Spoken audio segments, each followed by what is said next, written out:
पिता परमेश्वर, धन्यवाद देते हैं आपके वचन के लिए, ये सुंदर अवसर के लिए कि हम आपके भवन में आके आपके चरणों में बैठ के आपके वचन सीखें।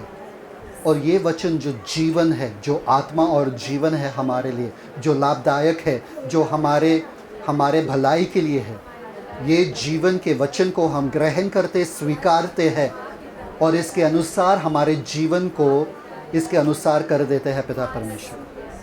क्योंकि हमारा जीवन जो है ना शैतान, ना दुनियादारी, ना देह के अनुसार चलेगा, पर ये जो जीवन है वो आपके वचन के अनुसार चलेगा। धन्यवाद पवित्र आत्मा, हम नम्रता से बैठते हैं आपके चरणों में सीखने के लिए। हमारे मन को, हमारे चित्त को हम लोग आदेश देते हैं, तू कहीं भटकेगा नहीं, तू वचन के ऊपर ही ध्यान लगाए बैठेगा। धन्यवाद पिता परमेश्वर, यीशु मसीह के मीठे नाम में ऐलान करते हैं, आमेन। इफिसियों का किताब उसका 2 अध्याय 1, 2, 3 वचन पढ़ो।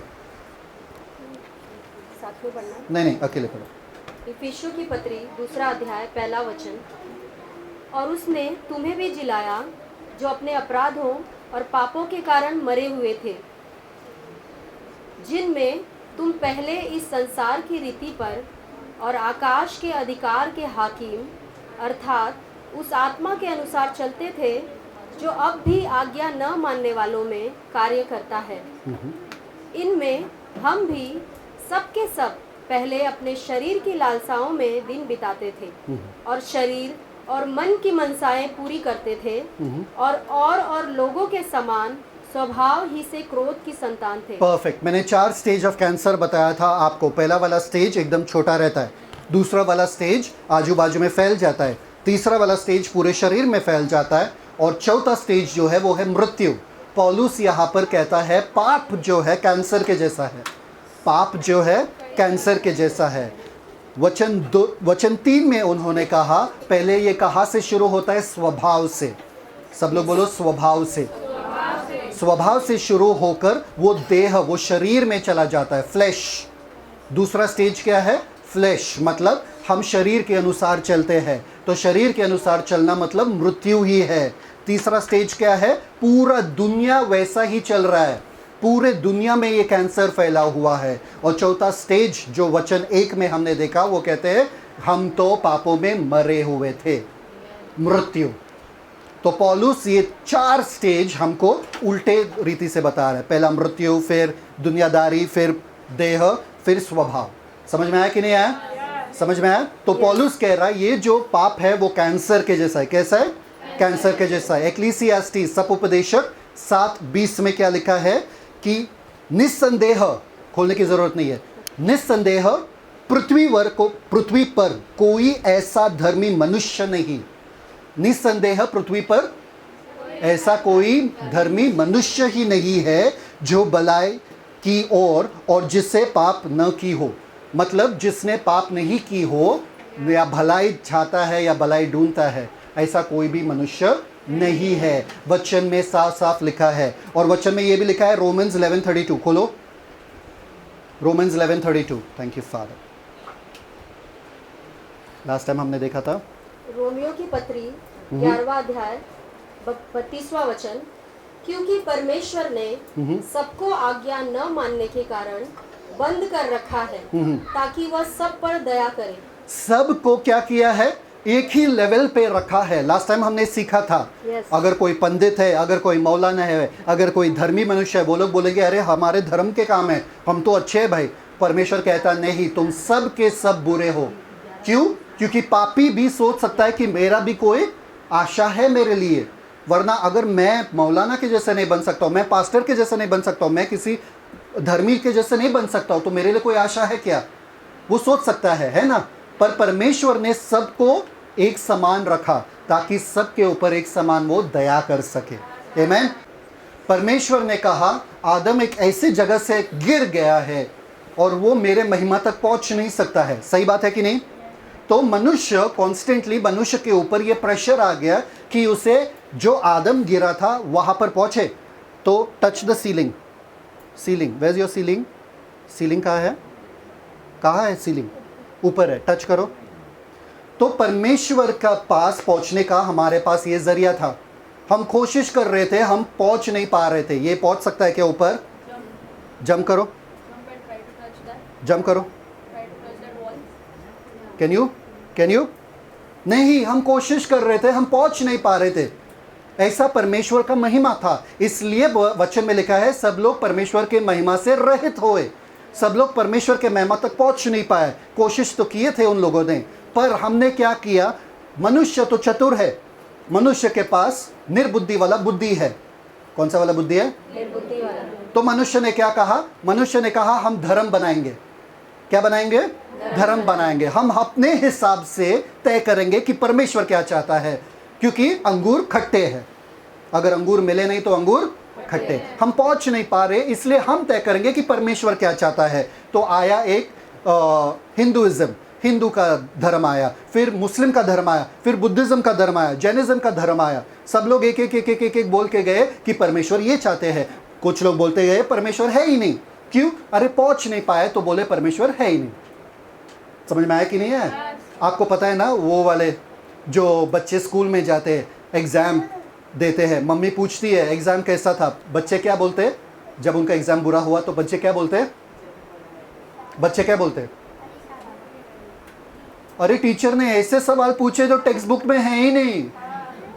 टीचर ने ऐसे ऐसे बातें जो पढ़ाए नहीं, वैसे वैसे क्वेश्चन आ गए, है ना?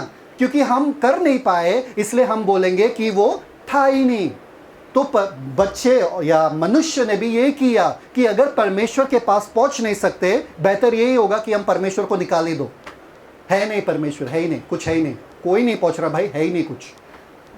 समझ में आ रहा है कि नहीं आ रहा है? तो इसलिए उन लोगों ने, बहुत सारे जनों ने कहा परमेश्वर है ही नहीं, जो है इस दुनिया में है, जो है आत्मनिर्भर बनो, जो है तुम ही हो और कोई नहीं है इस दुनिया में। समझ में आ रहा है कि नहीं आ रहा है? तो मनुष्य ने क्या किया? धर्म बनाया। धर्म के बारे में हम अगले बार सीखेंगे, पर धर्म कैसा बनाया? चेयर दो फट से,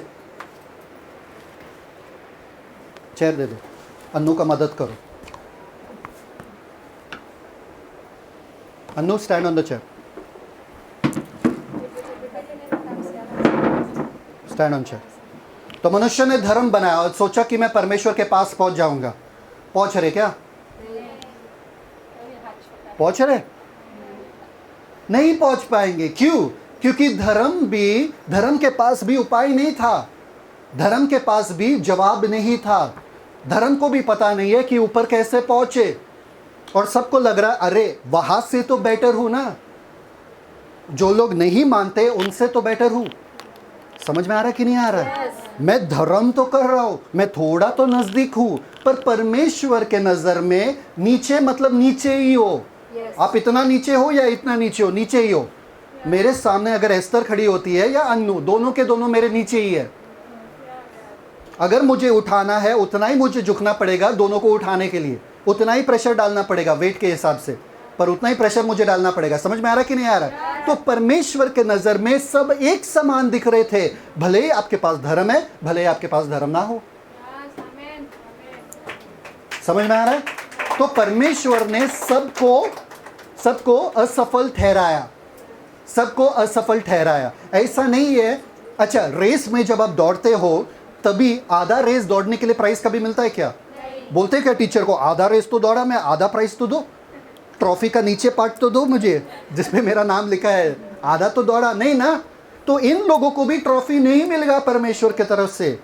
इन लोगों ने सोचा अरे हमने तो आधा तो किया, हमको ट्रॉफी मिलना चाहिए, है ना? जब वो ऊपर जाते वो लोग सोचते कि परमेश्वर के पास हमारे पास अच्छा स्थान होगा। क्यों? हम बड़े लोग हैं, हमने पूरा भगवत गीता मेमोराइज किया, हमने पूरा कुरान मेमोराइज किया, हमने ये किया वो किया, लंगर डाले, ये दिया वो दिया, भिखारियों के बीच में जाके काम किए, है ना? इनको लगता है इनके अच्छे काम के वजह से ये लोग परमेश्वर के ज़्यादा नज़दीक है। नहीं, परमेश्वर के नज़र में रेस कंप्लीट नहीं हुआ, आप छू नहीं पाए, आप असफल हो, आप असफल हो। तो सबको परमेश्वर ने क्या किया? वहां पर वचन में क्या लिखा है? सबको आज्ञा न मानने के कारण बंद कर रखा है ताकि वह सब पर दया करे। ताकि क्यों? सब पर दया करे। ठीक है, परफेक्ट। वचन में क्या लिखा है? वचन 1, वचन 2, वचन 3 में लिखा है बदतर से बदतर हमारी जिंदगी थी। हम लोग मरे हुए थे, हम में जान ही नहीं था। पूरे दुनिया जो है पाप के वश में था, शैतान के वश में था, मृत्यु के वश में था। क्या हमको कोई बचा सकता था? क्या हम कुछ कर पाते थे? क्या धर्म हमको बचा सकता था? नहीं। तो बचाएगा तो कौन बचाएगा? कौन हमारे लिए कुछ करेगा? अरे ये बाइबल के सबसे 2 सुनहरे ब्यूटीफुल शब्द अगर है तो वो चौथे वचन के पहले 2 शब्द हैं। जब आप पाप में ही थे, जब आप बेघर थे, जब आप दलदल में थे, जब आप मरे हुए थे, तभी चौथा वचन के पहले 2 शब्द देखो क्या लिखा है। परंतु परमेश्वर ने, 1 मिनट बस, परंतु परमेश्वर परंतु परमेश्वर परंतु परमेश्वर।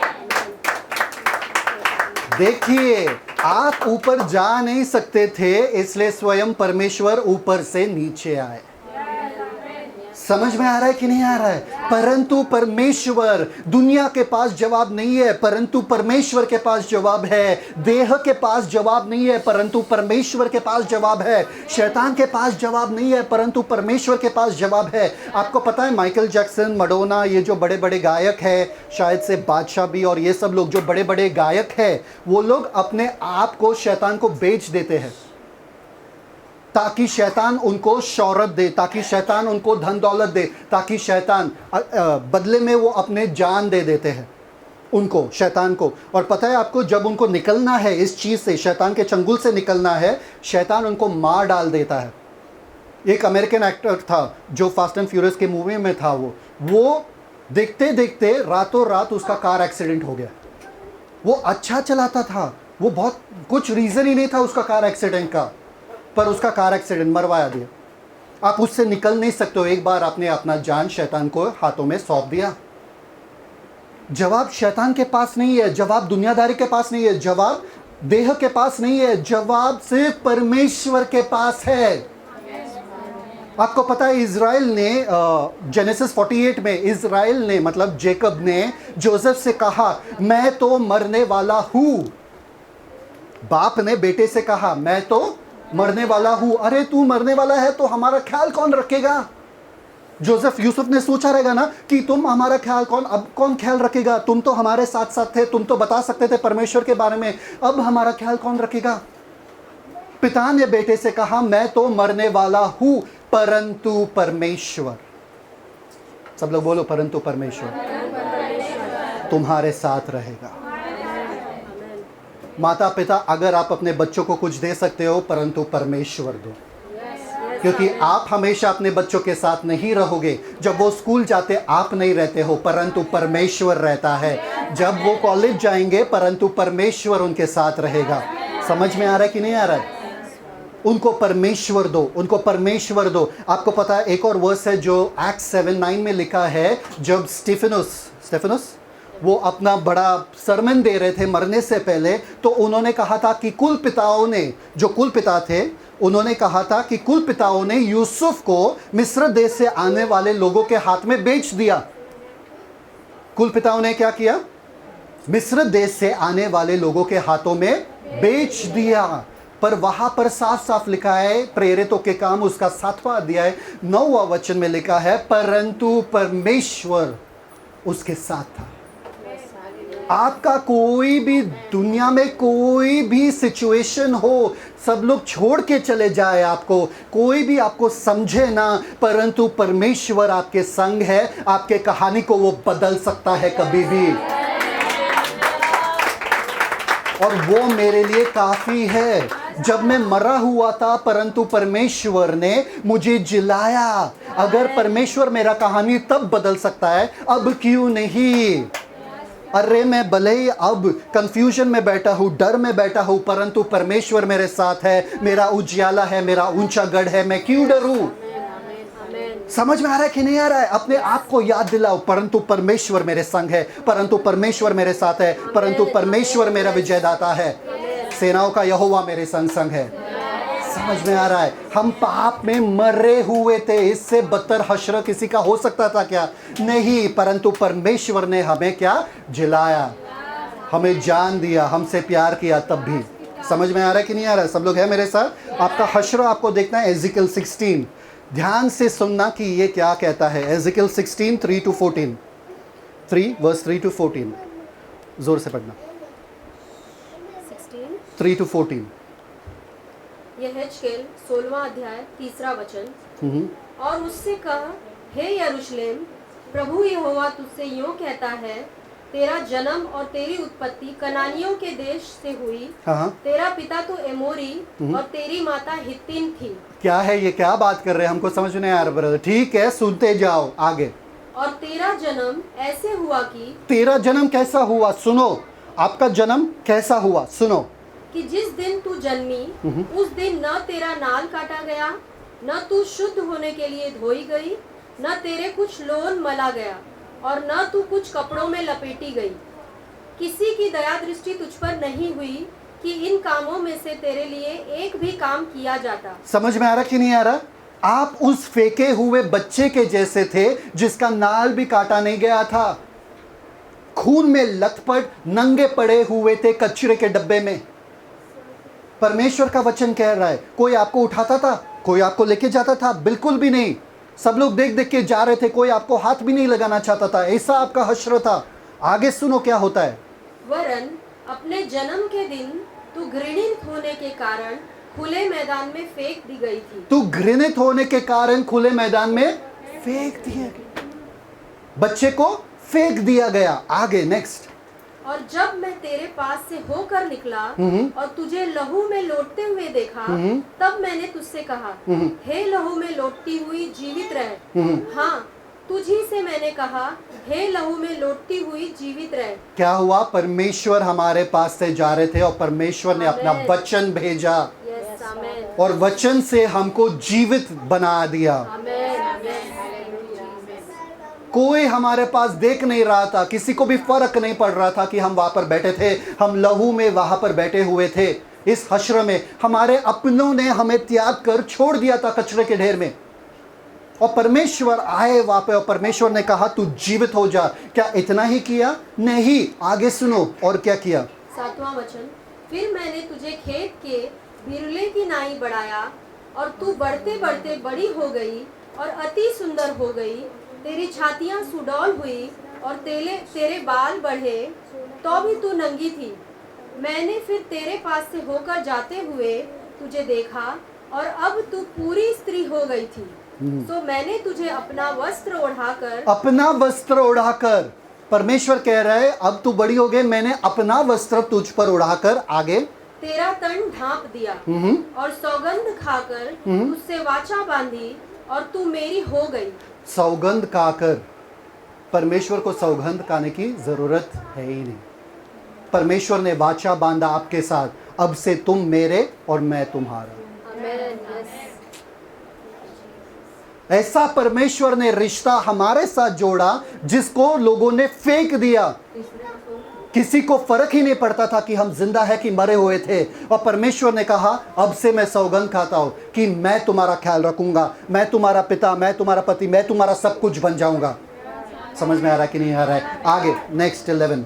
प्रभु यहोवा की यही वाणी है, तब मैंने तुझे जल से नहलाकर तुझ पर से लहू धो दिया, और तेरी देह पर तेल मला। फिर मैंने तुझे बूटेदार वस्त्र और सुइसों के चमड़े की जूतियां पहनाई, और तेरी कमर में सूक्ष्म सन बांधा, और तुझे रेशमी कपड़े ओढ़ाया। तब मैंने तेरा श्रृंगार किया, और तेरे हाथों में चूड़ियां और गले में तोड़ा पहनाया। Till 14, sorry.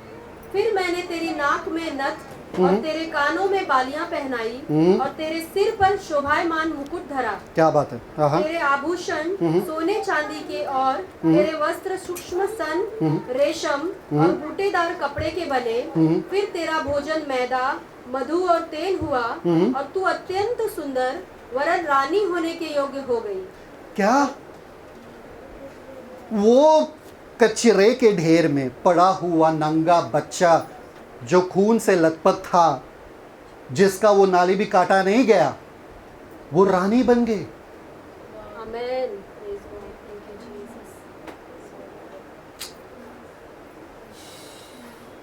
परंतु परमेश्वर सब लोग जा रहे थे, परंतु परमेश्वर जब आए उन्होंने आपके कहानी को बदल के रख दिया।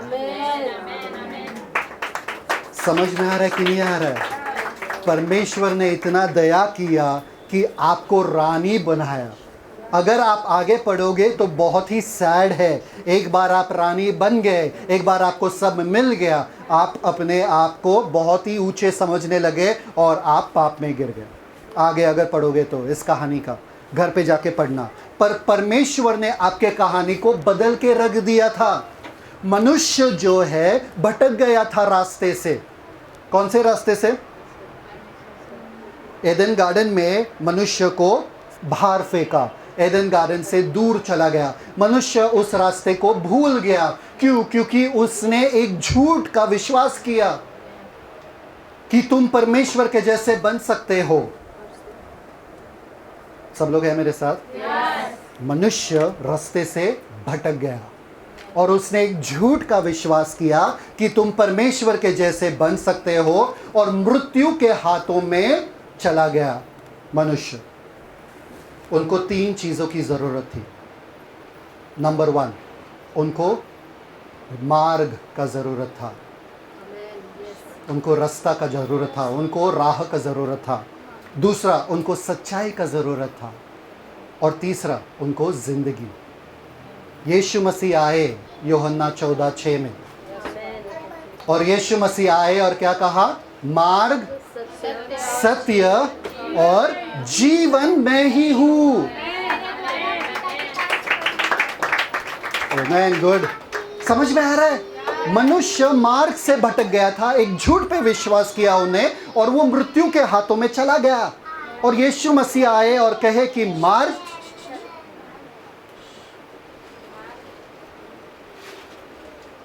सत्य और जीवन मैं ही हूं। मनुष्य के सिर्फ 3 जरूरत है और यीशु मसीह ने कहा अगर मनुष्य को वो 3 जरूरत पूरा करना है, उनको मेरे पास आना ही पड़ेगा। क्योंकि पिता जो एडन गार्डन में थे, पिता के पास वापस जाने का एक ही राह है, वो मैं हूं। फिलिप ने कहा ना, फिलिप ने कहा हमें पिता दिखाइए ताकि हम तृप्त हो जाएंगे। यीशु मसीह ने क्या कहा? अगर तुमने मुझे देख लिया तो आप पता है आप गांव कब पहुंचते हो? स्टेशन पे पहुंचने के बाद गांव पहुंचते हो कि टिकट मिलने के बाद गांव पहुंचते हो? नहीं, टिकट मिलने के बाद ना।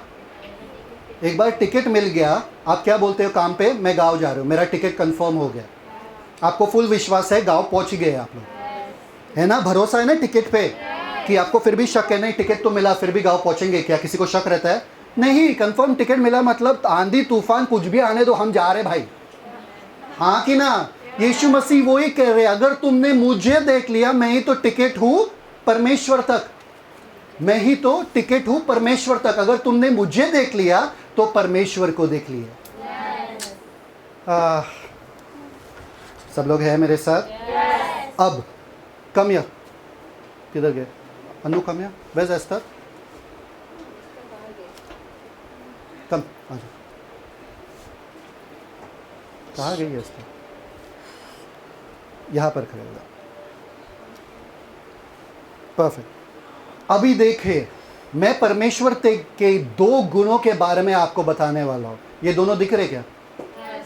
दिख रहे ना? मुंडी भी दिखा तो भी चलेगा। हाँ 2 जनों के बारे में बताने वाला हूँ आपको। एक है परमेश्वर का न्याय और दूसरा है परमेश्वर का दया। परमेश्वर का न्याय और परमेश्वर का दया। परमेश्वर का न्याय, क्योंकि बाइबल में क्या लिखा है?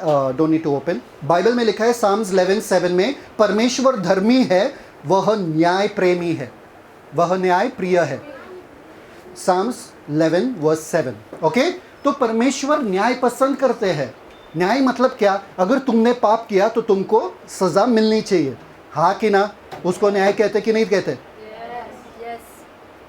कितने जन सोए? आमेन बोलो।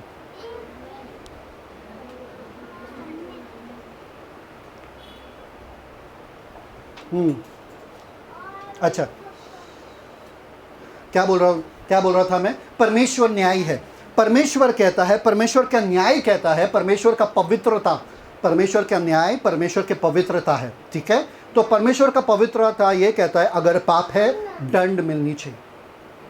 पर परमेश्वर का दया दूसरे ओर पे है। लैमेंटेशंस 3:22 क्या कहता है?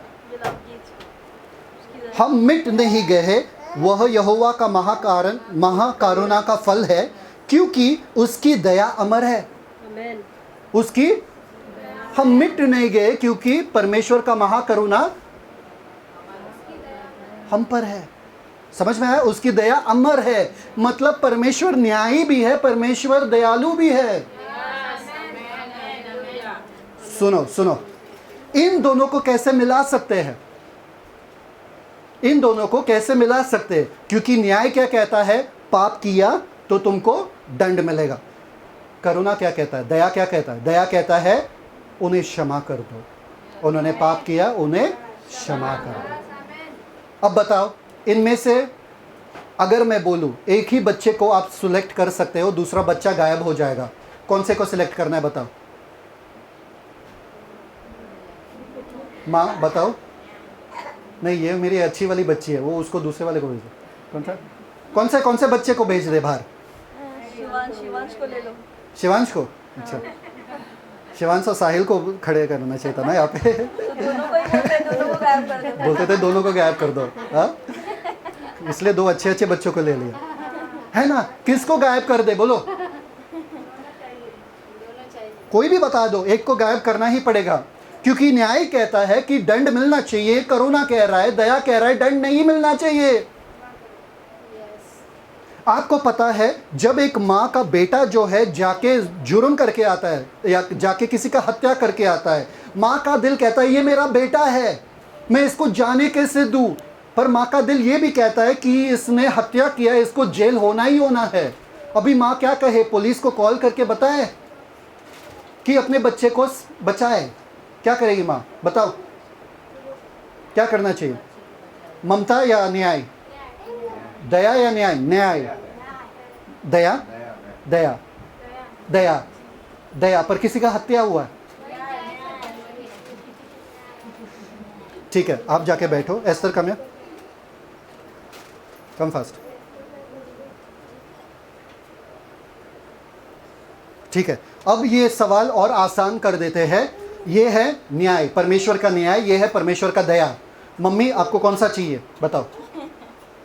कौन सा वाला बच्चा चाहिए? एक को आपको त्यागना पड़ेगा।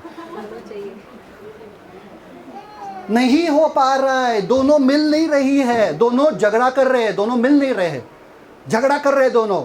एक बोल रहा है पनिशमेंट मिलना चाहिए, दूसरा बोल रहा है पनिशमेंट नहीं मिलना चाहिए।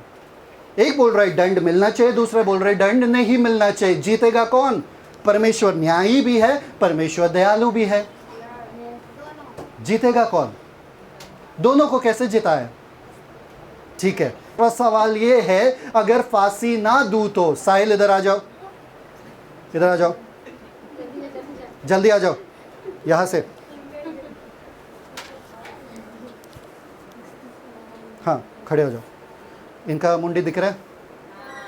ठीक है, इनको फांसी होना ही होना है, क्योंकि ये बहुत मस्ती कर रहे, तो दंड तो होना ही होना है। हाँ, तो ये कह रहे कि इनको दंड तो जरूरी है, पर ये कह रहे नहीं, साहिल मेरा भाई है, साहिल मेरा दोस्त है, साहिल को दंड मत दो।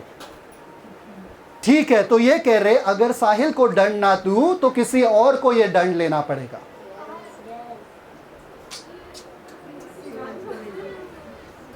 अगर साहिल को दंड ना दूं तो किसी और को वो दंड लेना पड़ेगा। कौन लेगा? अगर साहिल नहीं लेगा, अगर कोई और आके लेगा तो भी न्याय जीत जाएगा, दया हार जाएगा। क्यों? क्योंकि दया ने उस पर दया नहीं किया जो आया। तो परमेश्वर का न्याय और परमेश्वर के दया को कैसे जोड़े? कैसे जोड़े?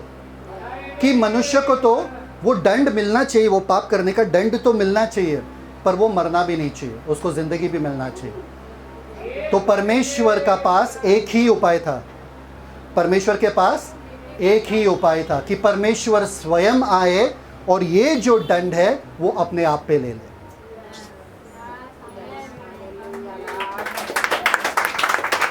इसलिए वचन में लिखा है यीशु मसीह आए, परमेश्वर के दंड को सह गए हमारे लिए, और परमेश्वर की दया के वजह से आज हम बच गए। यीशु मसीह में दोनों मिल गए। जाओ बैठो। Thank you so much. समझ में आ रहा है आप लोगों को? आइज़ाया 53:6 में लिखा है हम सब के अपराध जो है, हम तो भटक गए थे, हम सब के अपराध परमेश्वर ने उस पे डाल दिए। किस पे? यीशु मसीह पे। हम सब के अपराध, हम सब का दंड जो है परमेश्वर ने यीशु मसीह पे डाल दिए। नेक्स्ट वर्स ये लिखा है, thank you father, open Romans 5:8-11। 8-11 Romeo की पत्री ध्यान से सुना। 5वां अध्याय 8वां वचन। परंतु परमेश्वर हम पर अपने प्रेम की भलाई इस रीति से प्रकट करता है। परमेश्वर अपनी प्रेम की भलाई, अपना दया इस रीति से प्रकट करता है। कैसे? आगे, कि जब हम पापी ही थे हाँ। तभी मसीह हमारे लिए मरा। जब हम पापी थे, पापी जो है उनको दंड मिलना चाहिए। जब हम पापी थे, कौन मरा हमारे लिए? मसीह। मम्मी को भी पता है गलती एक बच्चा करता है, दूसरा बच्चा मार खाता है क्या? नहीं। कौन सा बच्चा मार खाता है? किसके पास 2-2 बच्चे, 3-3 बच्चे? हाँ, चलो। उसकी गलती रहती है तो आपको मार पड़ती है। तो ये यीशु बन गए। देखो, दूसरे के गलती के लिए मार खा रही है, यीशु बन गए। अच्छी बात है ना? वैसे यीशु हमारी गलती के लिए वो खुद मर गए। आगे रीड। तो जबकि हम अब उसके लहू के कारण धर्मी ठहरे, तो उसके द्वारा क्रोध से क्यों न बचेंगे? हम उसके द्वारा किससे बचेंगे? क्रोध से। क्रोध, परमेश्वर के न्याय से बचेंगे। समझ में आ रहा है कि नहीं आ रहा है? यीशु मसीह ने परमेश्वर का सारा क्रोध, सारा न्याय, सारा दंड अपने पे ले लिया ताकि हमको बस दया और अनुग्रह हो। समझ में आया कि नहीं आया? ताकि हम पर दया हो सके। रीड आगे। क्योंकि बैरी होने की दशा में तो उसके पुत्र की मृत्यु के द्वारा हमारा मेल परमेश्वर के साथ हुआ। समझ में आ रहा है? हमारा मेल किसके साथ हुआ? अब हम परमेश्वर के साथ जाके उठते बैठते, जो आदम निकला था उस गार्डन से, अब हम वहां पर वापस पहुंच गए। लोगों को नहीं मजा आ रहा है परमेश्वर के पास पहुंचने में? यस, मिल गया, परमेश्वर मिल गया। क्या मिला? हम मृत्यु के दशा में थे, हम पाप के दशा में थे, हम दंड के नीचे थे, हम परमेश्वर के क्रोध के नीचे थे। यीशु मसीह के द्वारा, आपको पता है ये क्या है? क्या है ये? वो नहीं है जिससे चांद देखते और फिर अपना पति का चेहरा देखते। क्या है ये? अरे यार, औरत लोग किचन में नहीं जाते यहाँ पे। छन्नी है ना, है ना? तो ये किस चीज के लिए इस्तेमाल किया जाता है? छानने के लिए। क्या आप जो ऊपर है वो लेते हो या जो नीचे है वो लेते हो? ऊपर है जो वो लेते। ये ऊपर वाले कचरा सब लेती है, बाकी सब कहाँ से लेते हैं? नीचे तो गिर जाता है ना। नीचे जो गिरता है वो चाहिए ना आपको, है ना? यीशु मसीह ये बने हमारे लिए। परमेश्वर का पूरा क्रोध जो है अपने ऊपर ले लिए और हमको दया दिए। समझ में आ रहा है? परमेश्वर ने पूरा क्रोध अपने, यीशु मसीह ने क्रोध ले लिए और हमको सिर्फ दया दिया, परमेश्वर का अनुग्रह दिया हमारे लिए। समझ में आ रहा है कि नहीं आ रहा है? ये यीशु मसीह हमारे लिए बने। आपको पता है यहाँ पर लिखा है 1 पीटर 3:18। देखो, पहला पत्रस 3 अध्याय 18वां वचन। इसलिए कि मसीह ने भी अर्थात अधर्मियों के लिए धर्मी ने पापों के कारण एक बार दुख उठाया, ताकि हमें परमेश्वर के पास पहुंचाए। ताकि हमें परमेश्वर के पास पहुंचाए। धर्मी अधर्मी के लिए मरे। कौन है धर्मी? यीशु मसीह। और अधर्मी कौन थे? हम लोग थे। आप बोल रहे हैं अब हम यीशु मसीह के धार्मिकता जो है हम बन गए। सही है बात है कि नहीं? परमेश्वर का धार्मिकता हम बन गए। सही बात है कि नहीं? अरे धर्म के काम हमने किए नहीं, धार्मिकता के काम हमने किए ही नहीं, तो कैसे बने? अरे जब यीशु पाप किए बिना पाप बन सकते थे। सब लोग हैं मेरे साथ? जब यीशु पाप किए बिना पाप बन सकते थे, तो हम धार्मिक काम ना करके बिना किए धर्मी नहीं बन सकते थे। समझ में आ रहा है कि नहीं आ रहा है? आपके कामों की वजह से नहीं आप धर्मी हो, विश्वास के वजह से आप परमेश्वर के धार्मिकता हो। अरे आप कभी किसी संत आदमी को देखे हो? कितने पवित्र है, कितना प्रार्थना करते हैं, कितना बाइबल पढ़ते हैं। आपको लगता है अरे काश हम थोड़ा भी वैसे बन जाए, काश हम थोड़ा वैसे बन जाए तो हम अच्छे परमेश्वर के साथ अच्छे रिश्ते में रह सकते हैं। परमेश्वर कह रहा है आप उसके जैसे क्यों बनने की सोच रहे हो? आपको ऐसा धार्मिकता मिला है जो स्वयं मेरा खुद है, जिस धार्मिकता से ऊपर कोई धार्मिकता है नहीं। उसने कष्ट करके वो संत आदमी बन गया रहेगा, पर आप बिना कष्ट करके आपको सिर्फ विश्वास करना है। आपको परमेश्वर का धार्मिकता मतलब मालूम है क्या है?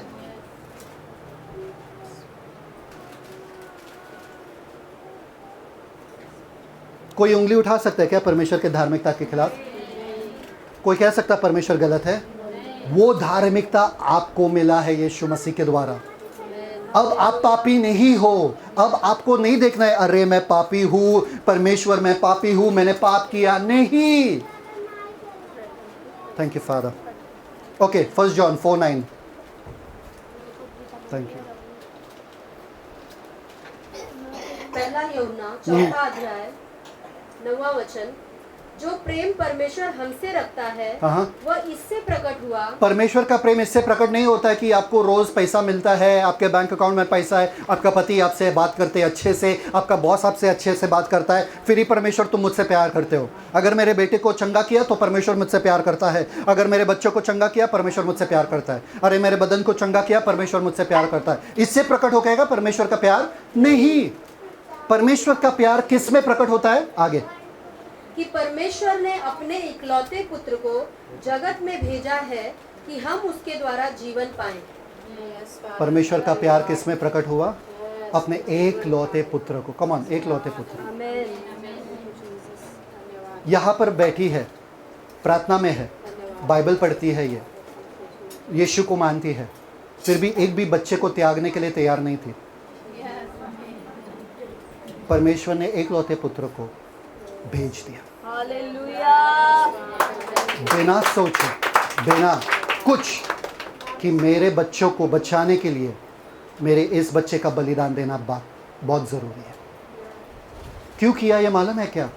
Efficiency open efficiency 2:4। परंतु परमेश्वर, इफिसियों की पत्री 2 अध्याय, परंतु परमेश्वर ने जो दया का धनी है, जो दया का आपको पता है, अगर आप इस कमरे में पैसे का गड्डी रखो ना, नोट 2000 नोट, ये पूरे कमरे में सीलिंग तक, छत तक 2000 के नोट से भर दो, कितना भरेगा यहाँ पे? ब्रदर मनी मन कैलकुलेट कर रहे हो, खुश हो रहे हो। आह, परमेश्वर ऐसा होने दो ब्रदर, जो बोल रहे सही है। कितना होगा? 2000 का नोट ये पूरे कमरे में भर के कितना होगा? करोड़, अरबों होगा। कितना होगा? अरबों होगा। अभी आप सोचो, अगर नोट ऐसे ही 2000 के नोट जमीन से लेके जमीन से लेके पूरे पृथ्वी पर हम लोग भर दें तो कितना होगा? गिन नहीं पाओगे ना?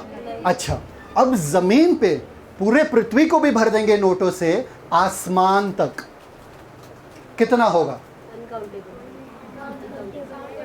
खुश हो गए आप उतना पैसे से? अरे हाँ, खुश होंगे उतना पैसे से। आपको पता है परमेश्वर दया में कितने धनी है? Psalms 103 open 8-11। Psalms 103 8 to 11 ध्यान से सुनना। Psalms 103 बाय हार्ट करो। 103 8वां वचन, यहोवा दयालु और अनुग्रहकारी, विलंब से कोप करने वाला विलंब से कोप करने वाला और अति करुणामय है। अति करुणामय। सब लोग बोलो अति करुणामय। ब्यूटीफुल। आगे, वह सर्वदा वाद विवाद करता न रहेगा, सदा वाद विवाद करता नहीं रहेगा। आगे, न उसका क्रोध सदा के लिए भड़का रहेगा। अच्छा है ना कि उसका क्रोध सदा के लिए भड़का नहीं रहेगा। आप परमेश्वर को कभी नाराज नहीं कर सकते हो, आप परमेश्वर को कभी गुस्सा नहीं दिला सकते हो जब आपने यीशु को अपनाया। समझ में आ रहा है कि नहीं आ रहा है? ठीक है, नेक्स्ट आगे।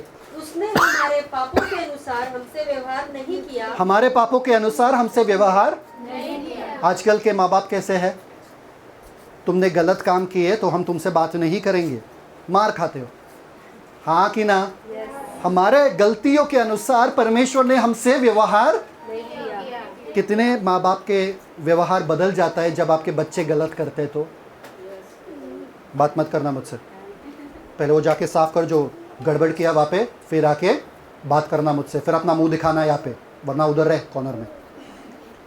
परमेश्वर ने ऐसा नहीं किया हमारे साथ, तो हम क्यों कर रहे हैं दूसरों के साथ? आगे नेक्स्ट। और न हमारे अधर्म के कामों के अनुसार हमको बदला दिया है। Wow, beautiful. आगे, जैसे आकाश पृथ्वी के ऊपर हाँ, ऊंचा नहीं, है, वापस से। जैसे आकाश हाँ। पृथ्वी के ऊपर ऊंचा है, हाँ, वैसे ही उसकी करुणा उसके डरवैयों के ऊपर प्रबल है। वैसे ही उसकी करुणा। कैसे? जैसे आकाश पृथ्वी के कितना ऊंचाई है। परमेश्वर का करुणा कैसा है? हालेलुया। परमेश्वर इतने दयालु है, इतने कृपालु है, इतने करुणामय है कि आप सोच भी नहीं सकते हो। परमेश्वर दया के धनी है। जब वचन कहता है तो सच में कहता है, दया के धनी है। दया क्या होता है मालूम है क्या? जो सजा आपको मिलनी चाहिए थी वो आपको नहीं मिली, उसको बोलते दया। अभी आप सोचते रहेंगे दया और अनुग्रह एक है क्या? Is mercy and grace same? दया अनुग्रह एक है क्या? स्मार्ट लोग स्मार्ट बन गए। ठीक है, जॉन 1:17। Thank you father. यूहन्ना पहला अध्याय 17वां वचन, इसलिए कि व्यवस्था तो मूसा के द्वारा दी गई, परंतु अनुग्रह और सच्चाई यीशु मसीह के द्वारा पहुंची। एक मिनट, अनुग्रह और सच्चाई किसके द्वारा पहुंची है? यीशु मसीह के द्वारा। हमें उद्धार कैसे मिला? यीशु मसीह की वजह से। हमें उद्धार कैसा मिला? यीशु मसीह की वजह से। हमें उद्धार कैसा मिला? ये वचन में लिखा है जो आज हम पढ़ रहे हैं। उद्धार हमें मिला अनुग्रह की वजह से। सब लोग बोलो अनुग्रह की वजह से। जब यीशु मसीह आए, यीशु मसीह अनुग्रह से परिपूर्ण होकर आए। सब लोग है? अनुग्रह मतलब यीशु मसीह, और यीशु मसीह मतलब अनुग्रह। अगर परमेश्वर मतलब दया, और दया मतलब परमेश्वर, अनुग्रह मतलब यीशु मसीह, और यीशु मसीह मतलब अनुग्रह। अनुग्रह आया और हमको जोड़ दिए, ये न्याय को और ये दया को, दोनों को जोड़ दिए अपने में, और हम पे अनुग्रह बरसाते रहे। उसी की परिपूर्णता से हम पर अनुग्रह पे अनुग्रह बरसता रहा, बरसता रहा। समझ में आया कि नहीं आया? आपको पता है नींबू खट्टा होता है, सबको पता है नींबू खट्टा होता है। कुछ लोग ऐसे चाट सकते, खा सकते हैं, कुछ लोग नहीं खा सकते, एकदम ये होता है ना। पर नींबू और गन्ने को अगर मशीन के अंदर डाला तो क्या निकलता है? रस, जूस, है ना। कितने जनों को वो जूस में मजा आता है? समझ में आ रहा है कि नहीं आ रहा है? दया को और परमेश्वर के न्याय को मशीन के अंदर डाल दिए, क्रूस के ऊपर डाल दिए, और हम पर क्या मिला? अनुग्रह का जूस। अनुग्रह बरसता रहे, इतना मीठा अनुग्रह मिला हमें, क्या बताए। समझ में आ रहा कि नहीं? अगर आपको फिर भी विश्वास नहीं है, थैंक यू सवाल पूछने के लिए कि आपको विश्वास फिर भी नहीं हो रहा है। ब्रदर एक और वचन दिखाओ। ठीक है, टाइटस 2:11, तीतुस का 2 अध्याय, उसका 11वां वचन। Thank you father. तीतुस दूसरा अध्याय, दूसरा 11वां वचन, क्योंकि परमेश्वर का अनुग्रह प्रकट है। परमेश्वर का अनुग्रह प्रकट है क्या? जो सब मनुष्यों के उद्धार का कारण है। मुझे लगा यीशु मसीह सब मनुष्य का उद्धार का कारण है, पर यहाँ पर लिखा है अनुग्रह सब मनुष्य का उद्धार का कारण है। मतलब अनुग्रह और यीशु मसीह एक है। जब यीशु मसीह आए, अनुग्रह से परिपूर्ण होकर आए और अनुग्रह पे अनुग्रह हम पर बरसते रहे। तो हमको जो लग रहा था कि न्याय मिलने वाला है, आपको पता है कुछ लोग आज वीडियो में देखते हैं आप कि समुंदर के सामने खड़े हो जाते हैं, बड़ा सा लहर आ जाता है ना, देखते हो क्या? और लहर उठ के उनके नीचे ही गिर जाता है, ऐसा उठ के नीचे ही गिर जाता है। वहाँ पर ऐसे ही खड़े हैं ये लोग, सेल्फी निकालने के लिए वगैरह ऐसे ही खड़े। वैसे ही परमेश्वर का क्रोध हमारे पास आ रहा था, पर परमेश्वर का क्रोध हम तक पहुंचा नहीं, वहां का वहां ही गिर गया हमारे सामने। क्यों? क्योंकि हम अनुग्रह से ढके हुए थे, हम परमेश्वर के दया के नीचे थे। अरे परमेश्वर को धन्यवाद दो कि आज आप बैठे हो यहाँ पे और यीशु मसीह को पहचानते हो। समझ में आया कि नहीं है? यीशु मसीह जब आए, ये साहिल जो यहाँ पर खड़ा था, उनका मृत्यु यीशु मसीह ने लिया। यीशु मसीह जब आए, जज एक ही सवाल पूछेगा, क्या साहिल तू इस बंदे को जानता है क्या? साहिल को बोलना पड़ेगा हाँ मैं जानता हूँ। अगर बोलेगा ना, तो मैं उसका दंड मेरे ऊपर नहीं ले सकता हूँ। वो पापी था, उसको दंड मिलना चाहिए था। वो अगर मुझे पहचानता है तो ही मैं उसका दंड ले सकता हूँ। इसलिए यीशु मसीह ने कहा, जो मुझ पर विश्वास करेगा वो अनंत जीवन पाएगा। क्या आप मसीह पे विश्वास करते हो? क्या यीशु मसीह को अपनाते हो? क्या यीशु मसीह आपके प्रभु है? हाँ है, तो ही यीशु मसीह का जो दंड लिया यीशु मसीह ने, वो आपके लिए अब अनुग्रह बन गया है। हाँ, थैंक यू फादर। परमेश्वर को धन्यवाद दो अपने अनुग्रह के लिए। Thank you father, thank you father. Ephesians 2:4 पढ़ो। Thank you father. इफिसियों 2:4। इफिसियों की पत्री 2 अध्याय 4 वचन। हाँ, परंतु परमेश्वर ने जो दया का धनी है, हाँ, अपने उस बड़े प्रेम के कारण, अपने उस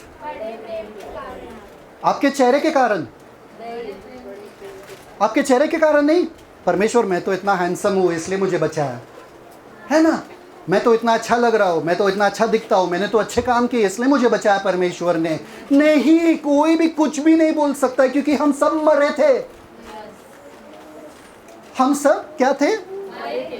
मरे हुए आदमी का चेहरा कितना भी सुंदर हो, कोई अपने घर में सजाता नहीं है। मुर्दे लाश को सजाता कोई?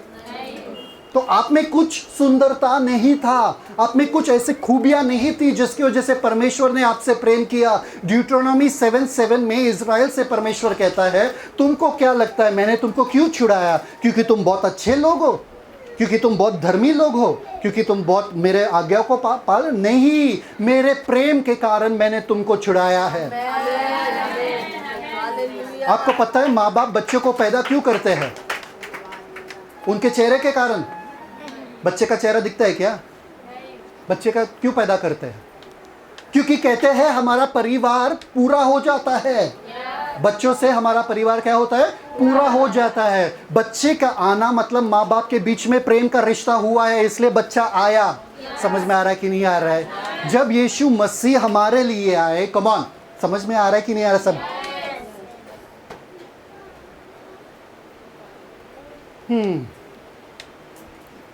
आप में कुछ भी अच्छा नहीं था। इनफैक्ट माँ बाप पैदा करने के बाद बोलते अरे यार ये आने वाला था तो मैं उसको वापस भेज देता था अंदर, जा वापस भाई, ये वाला नहीं चाहिए, दूसरा पीस भेजो, है ना? कितना भी सताए बच्चे, माँ बाप कभी ऐसे नहीं करते, ऐसे नहीं बोलते कि मुझे ये वाला बच्चा नहीं चाहिए, रिटर्न पॉलिसी है क्या ये बच्चे के लिए? नहीं, हम में कुछ खूबियां नहीं थी, फिर भी परमेश्वर अपने प्यार के कारण, क्योंकि वो कहते हैं कि मेरा परिवार अधूरा रहेगा अगर मैंने इन लोगों को जिलाया नहीं, अगर मैंने इन लोगों को उठाया नहीं, अगर मैंने इन लोगों को उद्धार नहीं दिया। इसलिए परमेश्वर अपनी बड़ी दया और अपने प्यार, बड़ी प्यार के कारण क्या क्या किए? आगे, थैंक यू फादर। अपने उस बड़े प्रेम के कारण जिससे उसने हमसे प्रेम किया। एक मिनट, जिससे उसने हमसे प्रेम किया इसलिए यीशु को भेजे, हमसे प्रेम किया इसलिए अनुग्रह के द्वारा हमारा उद्धार हुआ। करेक्ट है कि नहीं? हमसे उसने प्रेम किया। वचन में क्या लिखा है? हमने उनसे प्रेम नहीं किया, पहले उसने हमसे प्रेम किया, फिर हमने उनसे प्रेम किया। समझ में आ रहा है कि नहीं? पहले उन्होंने हमें देखा, वो सब कुछ जानते हैं हमारे बारे में, फिर भी हमसे प्यार किया। परमेश्वर के दया, परमेश्वर के अनुग्रह, परमेश्वर के प्रेम के लिए परमेश्वर को स्तुति दो। आप एक मिनट, एक बात बोलूं मैं आपको, आपके हरकतों को देख के ना परमेश्वर जानते हैं आपकी हरकत क्या है। आप कितना बाइबल पढ़ते हो, कितना वचन में हो, कितना प्रार्थना करते हो, परमेश्वर के नज़रों से कुछ भी छुपा नहीं है। परमेश्वर पहले से जानते थे कि आप क्या क्या करने वाले हो, फिर भी आपसे प्रेम किया, जानकर भी। जब आपको आपके बच्चों का हरकत, आपके पति का हरकत पता चलता है, आप कितना प्रेम कर सकते हो उनसे? आप नफरत से भर जाते हो, आप गुस्से से भर जाते हो, आपको जलन आता है, आपको गुस्सा आता है उनके ऊपर, है कि नहीं? जब आपको किसी का हरकत के बारे में पता चलता है, इतने दिनों से ये बात मुझसे छुपाए थे, गुस्सा आता है कि नहीं आता है? बच्चे जब ऐसे हरकत करते, बोलते इतने दिन से ये मार्कशीट मुझसे छुपाया था, टीचर ने बोला था साइन करने के लिए, मेरे पास लाए नहीं रिपोर्ट कार्ड। समझ में आ रहा कि नहीं है? परमेश्वर ऐसे नहीं है। परमेश्वर सब जानते थे आप कितना विश्वास योग्य होने वाले हो, आप कितना धर्मी होने वाले हो, आप कितना उनके पीछे चलने वाले हो, आपके मन में कितना कपटीपन है या कितना प्यार है उनके लिए, सब जानते थे, फिर भी आपसे प्रेम किया। आप नग्न हो परमेश्वर के सामने, आप परमेश्वर के आंखों के सामने आपका कुछ भी छुपा नहीं है, फिर भी उसने आपसे प्रेम किया। बोलो किया। आप बोलते परमेश्वर मुझसे प्रेम करता नहीं है। बाइबल में कभी भी नहीं लिखा परमेश्वर आपसे प्रेम करता है। परमेश्वर ने आपसे प्रेम किया। क्यों? वो एक काफ़ी था, क्योंकि परमेश्वर ने जब हमसे प्रेम किया, यीशु को दे दिया। वो प्रूफ, वो प्रमाण हमारे लिए सबसे बड़ा था, वो काफ़ी था दिखाने के लिए कि परमेश्वर हमसे कितना प्रेम करता है। इसलिए बाइबल में लिखा है, अगर उसने अपने खुद के पुत्र को आपके लिए क्यों रख नहीं छोड़ा, फिर वो बाकी चीज़ें क्यों नहीं देगा आपको? खुद के पुत्र को बलिदान किया आपके लिए, बाकी चीज़ें नहीं देगा आपको? और प्रमाण क्या चाहिए परमेश्वर का प्यार का? नहीं, परमेश्वर आपने मुझे ठीक नहीं किया, आप मुझसे प्यार नहीं करते हो। परमेश्वर मेरे बच्चे को ले लिया, मुझसे प्यार नहीं करते हो। क्या मजाक कर रहे हो? परमेश्वर ने अपने प्यार का प्रमाण ऑलरेडी दे दिया क्रूस के ऊपर। उससे बड़ा कोई प्रमाण है नहीं। हालेलुया। ये काफ़ी है। स्तुति तेरी यदि हर पल करूं तो भी वो काफ़ी नहीं। किया जो तूने मेरे लिए, लफ्ज़ या शब्द नहीं। कुड़कुड़ाने के लिए कोई अवसर है क्या? क्रूस को देखो, वो प्यार का सबसे बड़ा प्रमाण है, सबसे बड़ा प्रमाण है। जिस क्रूस के ऊपर आपको टंगना चाहिए था, जिस क्रूस के ऊपर लहूलुहान होकर आपको मरना था, वो क्रूस के ऊपर यीशु मसीह को डाल के परमेश्वर ने अपने प्यार को साबित कर दिया। Read that verse again, verse 4। Thank you father. परंतु परमेश्वर ने, जो दया का धनी है, अपने उस बड़े प्रेम के कारण जिससे उसने हमसे प्रेम किया, जब हम अपराधों के कारण मरे हुए थे, तो हमें मसीह के साथ जिलाया। अनुग्रह ही से तुम्हारा उद्धार हुआ है। सब लोग बोलो, अनुग्रह से मेरा उद्धार हुआ है।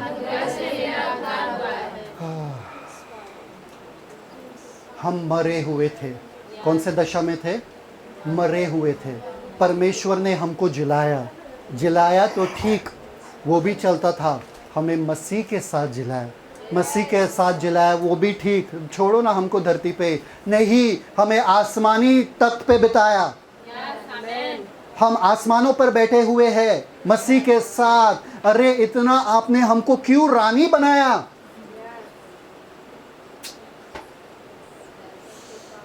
मसीह का प्यार, परमेश्वर का प्यार वहां पर बंद नहीं हुआ कि चलो इन लोगों को जिला दिया, चल। हम लोग अगर किसी भिखारी को हम मदद कर रहे, हम उनको नाश्ता देंगे एक दिन का, हम उनको घर पे लेके रखेंगे क्या? मसीह ने हम जैसे भिखारियों से भी बदतर हमारा हालत था। हमको लिए, हमको धो दिए, हमको नया जीवन दिया, हमको ऑर्नामेंट्स पहना दिया, हमारा पूरा श्रृंगार कर दिया, हमको खूबसूरत बनाया, अपने वस्त्र हम पे डाले और हमको स्वर्गीय स्थानों पर, अरे सिंहासन पर बिठा दिए। अरे सिंहासन पर तो स्वर्गदूत भी नहीं बैठते। अरे यार,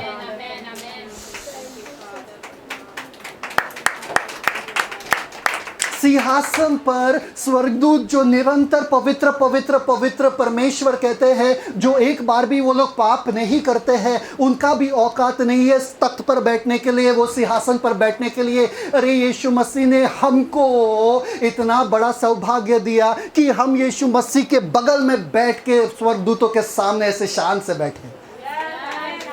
और स्वर्गदूत इसलिए तो वचन में लिखा है, देखते रहते हैं ये उद्धार है क्या, कि इतने घिनौने पापी लोगों को परमेश्वर ने तख्त पर बिठाया। ये है क्या? आगे जाके देखेंगे हम इफिसियों में, ये है क्या? परमेश्वर का वो बड़ा दया, जो दया में धनी है, परमेश्वर के उस बड़े प्रेम की वजह से जिससे हमसे प्रेम किया। जब हम मरे हुए थे, हमें जिलाया नहीं, हमें मसीह के साथ नहीं जिलाया, केवल हमें आसमानों पर जाकर बिठा दिया। कभी मत भूलना, कभी मत भूलना कि आपसे कोई ऐसा प्रेम करता है। अगर आपको पता है कि आपसे कोई ऐसा प्रेम करता है ना, आपका खोज प्रेम के लिए, आप जो ढूंढ रहे हो ना कि कोई मुझसे प्यार करे, वो कम हो जाएगा, वो बंद हो जाएगा।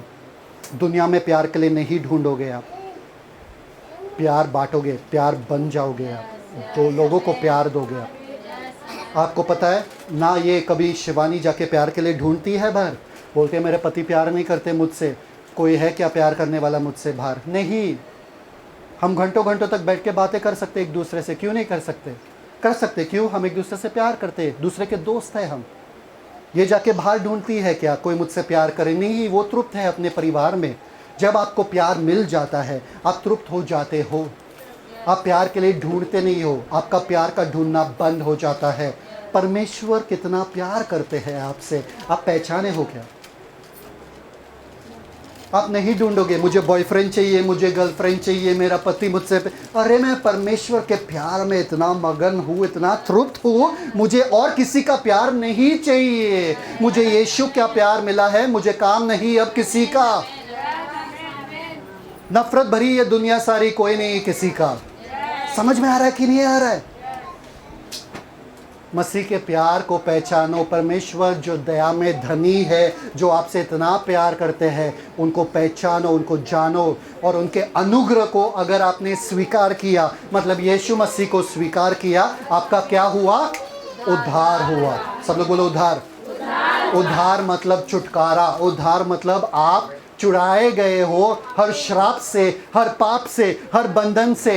अब आपके ऊपर पाप का कोई प्रभुता नहीं, बीमारी का कोई प्रभुता नहीं, डर का कोई प्रभुता नहीं।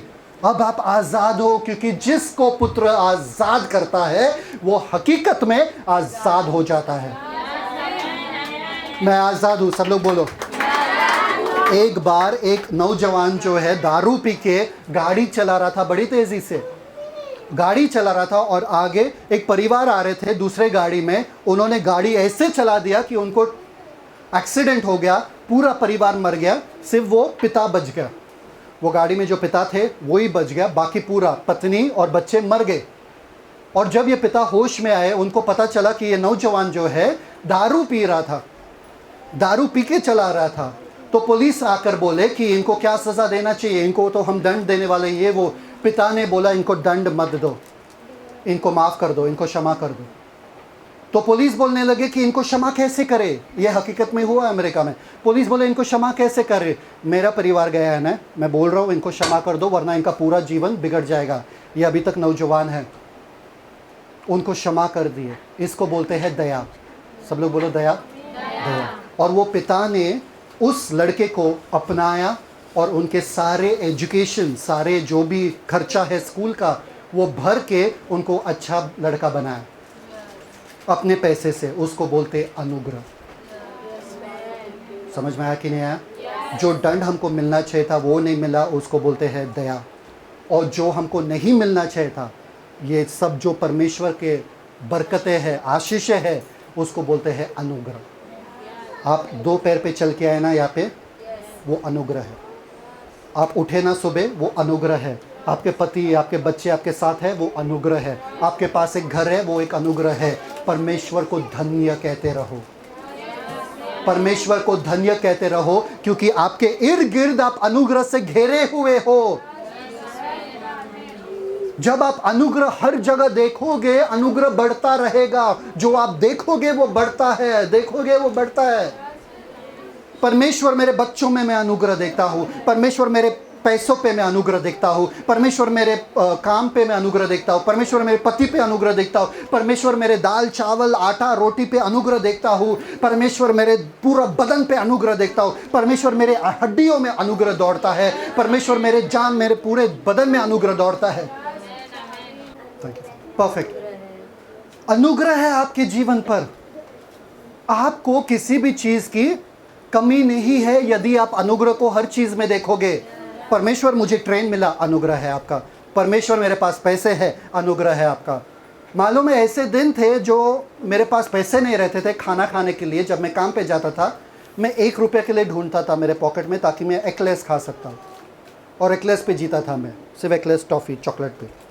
और सब लोगों को देखता था मैं वड़ा पाव खा रहे, 10 रुपये भी नहीं रहता था वड़ा पाव के लिए, 5 रुपये के लिए चाय भी नहीं रहता था, 5 रुपये भी नहीं रहता था। सिर्फ 1-1 रुपया लेके दिन भर में बैठता रहता था, सिर्फ चॉकलेट खा।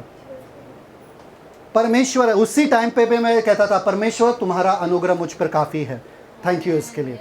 समझ में आ रहा है कि नहीं आ रहा है? आपको ये नहीं देखना है कि आपके पास कम क्या है। जितना कमी के पास आपका ध्यान जाएगा, उतना कम आपके पास रहेगा। जितना परमेश्वर के अनुग्रह पे जाएगा, उतना ही आपके पास अनुग्रह रहेगा, होता रहेगा। समझ में आया? उसकी परिपूर्णता से हम पर अनुग्रह पे अनुग्रह बरसता गया, होता गया। आमेन। Now I will read to you the most beautiful verse. आपको पढ़ना है टाइटस। ये आपका उद्धार का पूरा सुसमाचार है। Titus 3 verse 3 to 5। तीतुस 3 से लेके 5। Thank you father. ध्यान से पढ़ना। रीड। तीतुस 3 अध्याय 3 वचन। क्योंकि हम भी पहले निर्बुद्धि और आज्ञा न मानने वाले और भ्रम में पड़े हुए और रंग रंग के अभिलाषाओं और सुख विलास के दासत्व में थे, और बैर भाव और डाह करने में जीवन निर्वाह करते थे, और घृणित थे, और एक दूसरे से बैर रखते थे। कैसा था हमारा हश्र? एकदम बेकार। आगे। पर जब हमारे उद्धारकर्ता परमेश्वर की कृपा और मनुष्यों पर उसकी प्रीति प्रकट हुई। क्या? कृपा और प्रीति। कृपा और प्रीति याद है? दया में धनी और बड़े प्रेम के वजह से। इफिशियंस में पढ़े कि नहीं पढ़े? सब लोग हैं ना? दया में धनी और बड़े प्रेम की वजह से। दया और कृपी क्या? कृपी की प्रीति। हाँ आगे। तो उसने हमारा उद्धार किया। उसने हमारा, हमने करवाया क्या? हमने किया क्या? उसने, परंतु परमेश्वर ने हमारा उद्धार किया। आगे। और यह धर्म के कामों के कारण नहीं। यह धर्म के कामों के कारण नहीं। कितने जन 100 नारियल से ज्यादा फोड़े अपनी जिंदगी में? हाँ, दूध चढ़ाए, 100 नारियल फोड़े, क्या क्या किए। हाँ, घुटने पे गए, मंदिर के सीढ़ियों पे गए क्या? कभी कोशिश किए? रेंगते रेंगते गए? नहीं, रेंगते रेंगते नहीं, क्या बोलते, पलटी लेते लेते, जो भी है। हर जगह गए ताकि यहाँ से उत्तर मिले, वहाँ से उत्तर मिले, कहीं से तो आशीष मिले, है ना? अपने धर्म के कामों के वजह से नहीं। आगे। जो हमने आप किए, हाँ, पर अपनी दया के अनुसार। अपनी बड़ी दया। अपनी दया, सब लोग बोलो, अपनी दया के अनुसार। मतलब अपनी दया के हिसाब से। एक चीज मैं कहता हूँ आपसे, अगर मेरे पास ढेर सारा रुपया है ना, अगर मेरे पास 5,000 है और बड़े बड़े नोट्स है, 10 के नोट है, 100 के नोट है, कोई भिखारी आएगा मैं निकाल दूंगा, कुछ भी दे दूंगा, चलेगा। अगर मेरे पास सिर्फ चिल्लर है, कितना दूंगा मैं? 50 पैसे का है क्या? नहीं, आजकल नहीं आता है। 1 रुपया शायद से दे दूंगा। मेरे धन के अनुसार मैं दूंगा। समझ में आ रहा है कि नहीं आ रहा है? परमेश्वर अपने दया के अनुसार। दया कितना है? धरती से लेके आसमान तक। परमेश्वर ने छोटा दया नहीं किया आपके ऊपर, छोटी दया, इतना छोटा सा। परमेश्वर ने अपनी दया के अनुसार क्या किया? आगे। नए जन्म के स्नान हाँ। और पवित्र आत्मा के हमें नया बनाने के द्वारा हुआ। क्या हुआ? हमारा उद्धार हुआ, हम नए बन गए, हमें नया जिंदगी मिला है। इसलिए पौलुस कहता है पुराने जिंदगी में वापस मत जाना। Romans, open Romans fast, Romans 4:6 Romeo की पत्री वर्स 4 and 5, चौथा अध्याय 4 and 5, चौथा वचन, काम करने वाले की मजदूरी देना दान 6, नहीं। 4 and 5 ना? रोमन 6। हाँ, 4 and 5। रोमियो की पत्री छठा अध्याय चौथा वचन, तो उस मृत्यु का बपतिस्मा पाने से हाँ। हम उसके साथ गाड़े गए, हाँ। ताकि जैसे मसीह पिता की महिमा के द्वारा मरे हुओं में से जिलाया गया, वैसे ही हम भी नए जीवन की सी चाल चले। हाँ, हम भी नए जीवन की सी चाल चले। आगे वर्स 5। क्योंकि यदि हम हाँ। उसकी मृत्यु की समानता में हाँ। उसके साथ जुड़ गए हैं, तो निश्चय उसके जी उठने की समानता में भी जुट जाएंगे। हाँ। क्योंकि हम जानते हैं कि हमारा पुराना मनुष्यत्व उसके साथ क्रूस पर चढ़ाया गया, हाँ। ताकि पाप का शरीर व्यर्थ हो जाए, हाँ। ताकि हम आगे को पाप के दासत्व में न रहे। हम पाप के दासत्व में, अब जो आपको उद्धार मिला है, पाप के दासत्व में मत रहो, आमीन। यस। पाप मत करो। अनुग्रह हुआ है आपको, उनकी दया के वजह से, उनके बड़े प्रेम के वजह से आप क्रोध से बच गए। वही पाप में वापस क्यों जा रहे हो? अब नई जिंदगी मिली है, नई जिंदगी जियो ना। पाप से दुश्मनी करो, पाप से बैर करो, पाप से बोलो कि पाप तुम्हारा कोई हुकूमत मेरे ऊपर चलने वाला नहीं है। समझ में आ रहा है कि नहीं आ रहा है? Read verse 9 and 11। Same book, हाँ। Same chapter. 9वां वचन, क्योंकि यह जानते हैं हाँ। कि मसीह मरे हुओं में से जी उठकर फिर मरने का नहीं, उस पर फिर मृत्यु की प्रभुता नहीं होने की। क्योंकि वह जो मर गया तो पाप के लिए एक ही बार मर गया, हाँ। परंतु जो जीवित है तो परमेश्वर के लिए जीवित है। हाँ। ऐसे ही तुम भी अपने आप को पाप के लिए तो मरा, हाँ। परंतु परमेश्वर के लिए मसीह यीशु में जीवित समझो। पाप बोलता है ए सुनना, करना, पाप करना, थोड़ा झूठ बोल दो, थोड़ा गुस्सा कर दो ना यार, थोड़ा कर दो ना। पाप को क्या बोलना है? तुमको पता नहीं है, तुमको दिख नहीं रहा है, मैं मर गया तुम्हारे लिए। कितने जन गुस्से में बोलते हैं आज से तुम्हारे लिए मैं मर गया, तुम मेरे लिए मर गए हो। मतलब क्या? आज से हमारा बातचीत बंद, आज से हमारा रिश्ता खत्म। पाप के साथ तुम्हारा रिश्ता खत्म हो चुका है। पाप को क्या कहना है? गुस्से को क्या कहना है? जब गुस्सा आ रहा है, तुम्हारे लिए मैं मर चुका हूं, तुम मेरे लिए मर चुके हो, निकलो। समझ में आ रहा है कि नहीं आ रहा? पाप में मत जियो। अब जो ये उद्धार आप पे हुआ है, अब जो परमेश्वर ने आपके पूरे जीवन को बदल के रख दिया, आपको नया सृष्टि बना दिया है। आपको पता है आज हम सीखे 4 मुद्दों के बारे में। एक है दया, दूसरा है प्रेम प्यार, तीसरा है अनुग्रह, और चौथा है अनुग्रह कैसा? परमेश्वर यीशु मसीह पे कैसे हम उद्धार पाते हैं? विश्वास करके। विश्वास करते हैं। सब लोग बोलो विश्वास। ठीक है, सब लोगों को मालूम है यूहन्ना 3:16 क्या कहता है? क्योंकि परमेश्वर ने दुनिया से प्यार, सबसे पहला प्यार, परमेश्वर ने प्यार किया ना, हमने प्यार नहीं किया, ठीक है? कि उसने अपना एकलौता अनुग्रह, पुत्र मतलब अनुग्रह, समझ में आया कि नहीं आया? यीशु मतलब अनुग्रह, ठीक है? ताकि जो कोई उस पे विश्वास भी आया। आपको विश्वास करना पड़ेगा, ऐसा ही आपको नहीं मिलेगा। आपको बोलना पड़ेगा हाँ मैं इसको जानता हूँ, ताकि वो मेरा मृत्यु ले ले, है ना? विश्वास करता है, क्या होगा? नाश न हो परंतु अनंत। सब भूल गए। नाश ना हो, परमेश्वर के क्रोध से बच गए। समझ में आ रहा है? परमेश्वर से क्रोध से बच गए और हम अनंत जीवन पाए। जीवन, समझ में आ रहा है कि नहीं आ रहा? पूरा सुसमाचार आपका इसी शब्द में है। ये पूरे वचन को अपने मिरर पे डालो, आईने पे डालो और बोलो, जब परमेश्वर ने मुझसे ऐसा प्रेम किया कि उसने अपना एकलौता पुत्र मेरे लिए दिया, अब से मैं जीवन अपने लिए नहीं जीऊँगा, इस पुत्र के लिए जीऊँगा, यीशु मसीह के लिए जीऊँगा। आपको बताया वो एकलौता पुत्र देने कितना मुश्किल है? आपको पता है ना वो कहानी के बारे में? एक माता पिता को अपना 6 बच्चे थे और उनमें से एक देना था, क्योंकि एक परिवार के पास नहीं था। तो गांव वाले ने बोला कि तुम्हारे 6 बच्चे में से एक दे दो। तो माता पिता बात कर रहे थे, बोले कौन सा वाला दे दे? बड़े वाला दे दे क्या? नहीं, बड़ा वाला जो है अपना पहलौटा है, वो हमारा पहला बच्चा है, उसको कैसे दे दो? ठीक है, फिर दूसरा वाला देते हैं, नहीं दूसरा वाला तो आपके जैसे दिखते हैं, पत्नी बोल रही, आप पे गई है, आपका चेहरा है। अच्छा ठीक है, तीसरा वाला पति बोलता है नहीं आप पे गए, तुम्हारा चेहरा इनके ऊपर है, तो इसलिए उनको नहीं देंगे। ठीक है, चौथा वाला क्या है, नहीं ये दादी को बड़ा पसंद है। पांचवा, अरे नानी को पसंद है, क्या करे। छठवा, अरे वो तो सबसे छोटा है ना, उससे ज़्यादा मोह है यार, हमारा लास्ट आखिरी बच्चा कैसे दे दे। अगर वो लोग 6 बच्चे रह के भी वो लोग एक भी नहीं दे पाए, परमेश्वर का प्यार सोचो आपके लिए। आप तभी परमेश्वर को नहीं जानते थे, तभी परमेश्वर ने अपने बड़े प्यार को दर्शाया कि अपने इकलौते पुत्र दिया।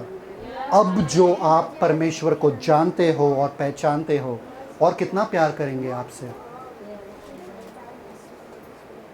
कितना प्यार करेंगे। और आपको लगता है अभी फेंकेंगे, अभी आपको लगता है कि आपके साथ अन्याय करेंगे, आपके प्रार्थनाओं का जवाब नहीं देंगे, देंगे कि नहीं देंगे। आपको ये मुद्दा याद रखना है, परमेश्वर आपका दया मुझ पर हुआ है, परमेश्वर आपके बड़ी प्रेम के वजह से मैं आज बचा हूँ। परमेश्वर यीशु मसीह के साथ, मैं तो मरा हुआ था, यीशु मसीह के साथ आपने केवल जिलाया नहीं, आपने मुझे स्वर्गीय स्थानों पर भी बिठाया। और परमेश्वर आपके अनुग्रह के वजह से आज मैं बचा हूँ, इसलिए आज मैं निर्णय लेता हूँ कि मैं नया जीवन जीऊँगा। हर दिन आपको धन्यवाद देता रहूँगा, हर दिन आपकी स्तुति करता रहूँगा, उस दया के वजह से, उस अनुग्रह के वजह से। और परमेश्वर मैं जानता हूँ कि हर तरफ मैं आपके अनुग्रह से ही घेरा हुआ हूँ, और मुझ पर अनुग्रह पे अनुग्रह बरसता रहता है, क्योंकि यीशु मसीह आए और परमेश्वर के सारे प्रकोप और क्रोध को ले लिए और मुझ पर दया और अनुग्रह पर अनुग्रह बरसाते रहे। दया इस वजह से ताकि मुझे वो दंड ना मिले और अनुग्रह मेरे जीवन को सुधारे। इस दिन के बाद मेरे पाप के साथ रिश्ता टूट गया है।